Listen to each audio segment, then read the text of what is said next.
So what makes a good mold inspection? That is a difficult question to answer briefly, but I'll try. So the first thing I want to say is there are lots of ways to do it wrong.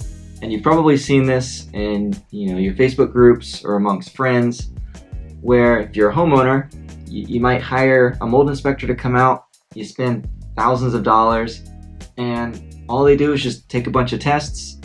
They're there for 45 minutes, and you feel like you're kind of right back where you started. And if you feel like that, you're not the only one. That's happened to dozens and dozens and dozens of my clients. And the problem is, when you hire someone for a mold inspection, you're not hiring someone to take samples. I mean, you could do that yourself. There's so many DIY kits online now where you could just go take samples yourself and send them to a lab. So what you're really paying for when you have a mold inspector come or an environmental professional come is the expertise and the knowledge and the know-how. Someone that can come in your house and they can understand why would things be happening in the first place. Let's look at the building structure. Let's look at the mechanical systems. Let's try to figure out where this moisture would be coming from, because we know you need moisture to have mold. So you want a detective, you want an investigator. And when you're paying a lot of money for a mold inspector, you want to know that what you're actually paying for is the inspection, not the testing. And I know that sounds kind of weird, because you might think, okay, why am I paying someone so much money to come just look around my house? I could do that. I need someone to do all the fancy testing. But that's not actually the case. You really want someone that understands mycology. You want someone that understands the building envelope, which is what keeps the outside out and the inside in. You want someone that has a good understanding of the mechanical systems. So that means your HVAC system, your exhaust systems, ventilation, all of the things that could cause problems, such as moisture condensation and air pressure issues.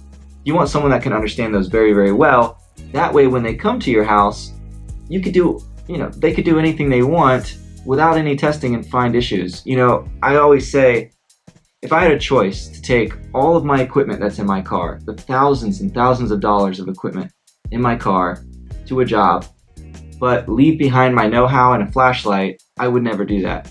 I would rather keep all the stuff in my car, and I can tell you 90% of what I need to tell you just by walking in the door with a flashlight and my eyeballs and my brain. So just keep in mind, when you're hiring someone, you want to make sure that you get someone that's actually going to emphasize the inspection portion. And this is kind of what it would look like. The first thing that should really happen when you walk in as a detective, which is what we do, is start asking you questions. So, you've been having symptoms. How long have you been feeling like this? How long have you lived here? What kind of water damage have you had in the past? Where is it? And getting the history of the building is a great start. And you might spend 30-40 minutes on the interview process before the inspection even starts, but hey, that's part of the assessment, because we need to know what's been going on in the building, how you've been feeling, where you've been reacting, those types of things. And then the second portion would be to scan the place, get a good layout of how it's designed, where the mechanical system goes. And when we get a good understanding of the building, that's when we can start doing all of our measurements. So now let's talk about doing our moisture readings, our thermal imaging, all of the diagnostics that support what we're seeing visually. When you have a good map of the house, what's going on in the house, what could be occurring, now we're starting to develop hypotheses. We say, okay, this could be happening here, that could be happening there. That's when sampling starts. And we can make a separate video about it, but you might ask, well, what's the best sample? All sampling has limitations. Every single type of sampling has limitations. So a good assessor will know what sampling method is best for the job, right? For that particular situation. So they may say, oh, because of the situation that you're in, we should probably do a direct sample on settled dust.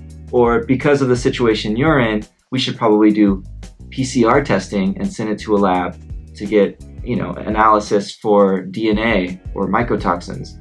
Or because of the situation you're in, we should probably do spore trap sampling, where we're checking the air for airborne molds. So that is what you would look for in an assessor, just in summary. Gather the history of the building, do a thorough investigation. If you have a 2,000 square foot house, for example, I mean, I don't see why they wouldn't be there any less than an hour and a half. You know, an hour and a half, 2.5 hours is a solid job, and that's a good question to ask your assessor. All the diagnostics on site and all the sampling comes secondary, but it's there for you. And then once they get all that information, being able to put it in a report for you, very easy to read report with photos, maybe even videos explaining what's going on. I love putting videos in my reports because it's so much clearer to see things. Also adding recommendations. You don't want to be left high and dry and say, woo, you got all these issues, good luck. No, you want someone that can actually write you a protocol and tell you, okay, so in the kitchen, this is the plan. We're gonna set up containment, we're gonna do negative air pressure at -5 pascals, we're gonna do this and that. And it's not a lot of stuff that you need to know for mold remediation, but it's gonna go to a professional mold remediator and they're gonna have a plan of action. So a protocol should always be included in the process if you find mold. The way I like to separate mine would be to have the recommendation list, which is all the stuff that you could do as the homeowner, and then the protocol list, which is specialized, might have some special verbiage in there. That way that goes to the contractor, the specialist, and you have some plans to do in your house to fix things, and then the remediator has their remediation protocol. So I hope that this helped kind of explain the difference between what it looks like to get a good mold inspector and a not so great mold inspector. It's funny because in the industry, we call the guys that just do sampling pump jockeys because they have an air pump that sucks air. They literally just walk in, take the sample, walk out and say, that'll be $800 or whatever it is. And it doesn't really help you much because 1, we know that that test can be limited.